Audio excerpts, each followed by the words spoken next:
In this guide, you'll learn whether you can find deleted history on YouTube or not. Let's get started. First, launch your YouTube app, navigate to the You page, then go ahead and click on the gear icon given at the top right. Now, different options will appear. Head over to the option, Manage All History.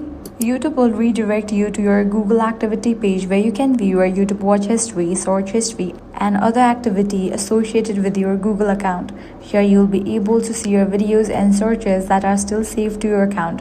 However, it's important to know that if you have permanently deleted items from your YouTube history or Google activity, they generally cannot be recovered.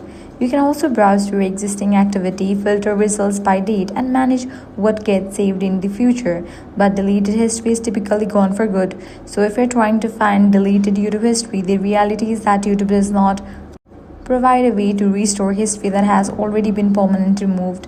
That's it. If this guide was helpful, do not forget to like, share, and subscribe.